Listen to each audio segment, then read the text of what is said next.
And the Mayor of Toronto, Olivia Chow, joins me now in studio. Mayor, thanks for coming in. Hello. It's been almost a year since John Tory stepped down as mayor, and you launched your campaign that would see you become the mayor of Canada's largest city. How would you assess your time so far at Toronto City Hall? Having a wonderful time, being able to provide service to folks in Toronto, get the city back on track, because for quite a while now, people are saying, hey, life is a bit unaffordable, the housing price is high, TTC, you just hike our fares and you cut public transit, and you're cutting our services and our parks look scruffy. I've been able to work with other levels of government to say, hey, invest in the city, and we can get the city back on track, which is what we're doing. Progress is slow, though. I mean, you have not been mayor for a very long time, and some of these are long-term projects. You know, when people come to Toronto and folks in the city I talk to, they say traffic's still a problem. You know, there's a homelessness issue in the city that people don't actually have housing. There's shelter space that is not available. It's full. It's full. So how do you convince people that progress is being made and that the city is getting back on the right track? Well, we've opened up the budget process to folks to say, how do you want us to invest in money? Your money, because taxes are really their money, right? And then people are saying, we want you to spend most of that money building housing, which is what we're doing. So by the number of tenants that we are being able to prevent them from being evicted. Now, there's still a lot of people being evicted because times are tough, right? The rent is so high.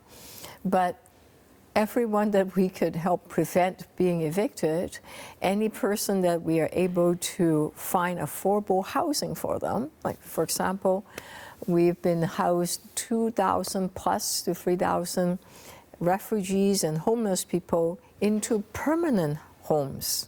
So they now have a room for themselves rather than living in shelters or living out on the street. We are trying to buy existing buildings that are being renovated. Well, people are being evicted because of renovation or demolition. We're keeping those houses and preventing people from being renovated. So that's protecting existing buildings and making them affordable forever. So those are pieces of the puzzle on how to make life more affordable for people. I want to talk to you about property taxes, because as you know, your move to raise them has been controversial. Some would say 9.5% property tax hike. And some city councillors asked you to reduce city spending instead of asking residents to pay more. So why was that not an option in your eyes? Why was this the right option? Well, when I first came in, I inherited a big budget hole, $1.8 billion. That's a lot of money, right? And no matter how we cut, we can gut all TTC. We can gut the police service. Still, we wouldn't have enough. And for far too long, we've been cutting services, which are leading to people saying, why am I taking the public transit? Because I'm paying so much and I'm still waiting for the streetcar or the buses. It takes forever to come. Why am I doing that, right? So we need to inject hope back to folks to say, hey, this is the city service. The library, the community centers, your clean water, you're paying for it. So after I inherited that big budget deficit, I went to the federal and the provincial government and said, please, give us a hand. And they stepped up.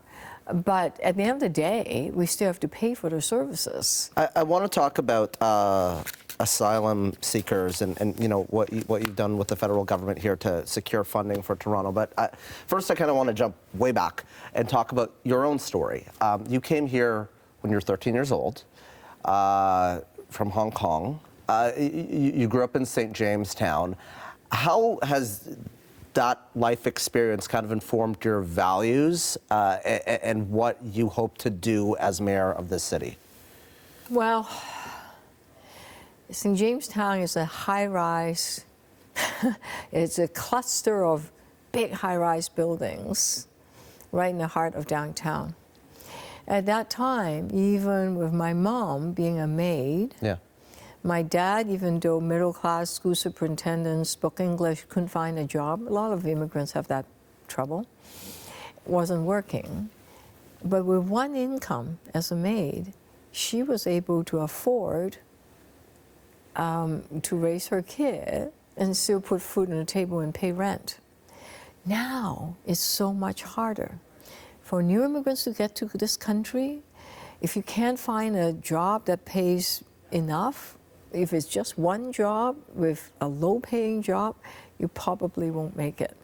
Understanding that in this city there are some structural inequality that is embedded. So having that kind of experience growing up, understanding immigrant families, understanding what poverty means, informed what choices I make as a mayor. Let me talk to you about the asylum seekers and what Toronto has been dealing with, it like major cities across the country has been dealing with as well. You know, I went to a church a couple of months ago where there were people. Dominion. Yeah. And there were people sleeping in the basement of that church. Yeah. And I know that you secured some money from the federal government to help with this. Are you worried about what is going to happen when that runs out? And do you have a commitment beyond a year from now? Yeah, that was very difficult to see. Yeah. The mattresses are basically side by side. There's no gap between the mattresses. So you have a whole basement of mattress, people all sleeping on the floor. Mm-hmm.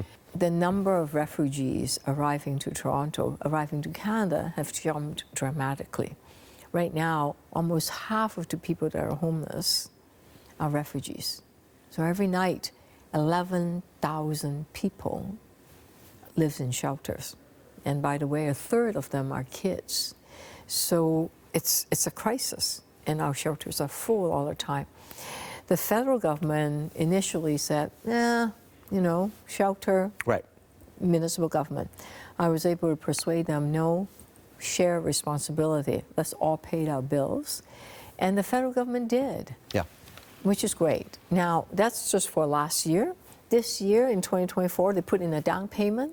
I'm waiting for the budget to come out on April 16th, whether there's a program to fund refugees to make sure they're sheltered and make sure they're settled well. But I don't know yet. So tell me what else you'd like to see out of that federal budget.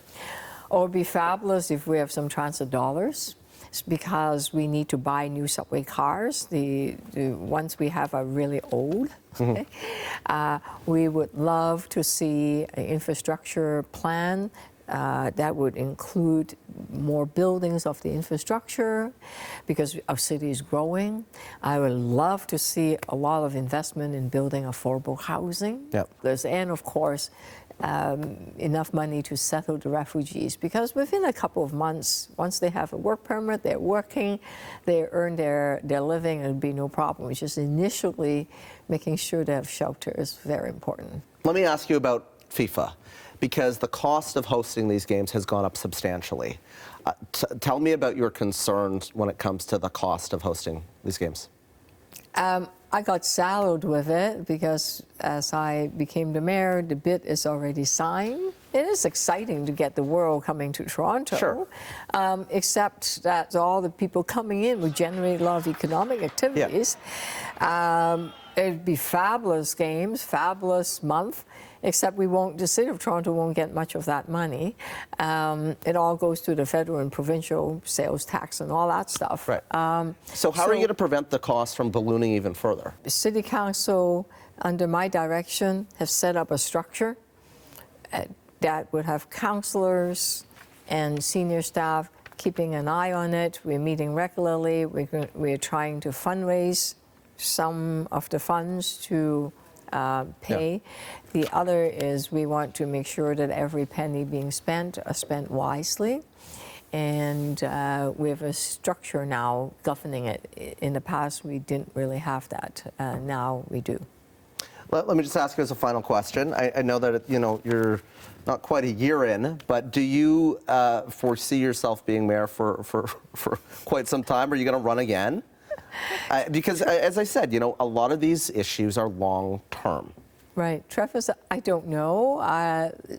Last year this time, I was thinking about skiing. I was in Mont Tremblant skiing. There's no snow now, but hey, life changes, and I never expected to be a mayor right now, even just 1 year ago. So who knows, right? Who knows? As long as I can every day help deliver better services for people in Toronto and create a caring city, and being able to work together with all the councillors and other levels of government, then I'm happy. Mayor Chow, appreciate you coming in. Thank you.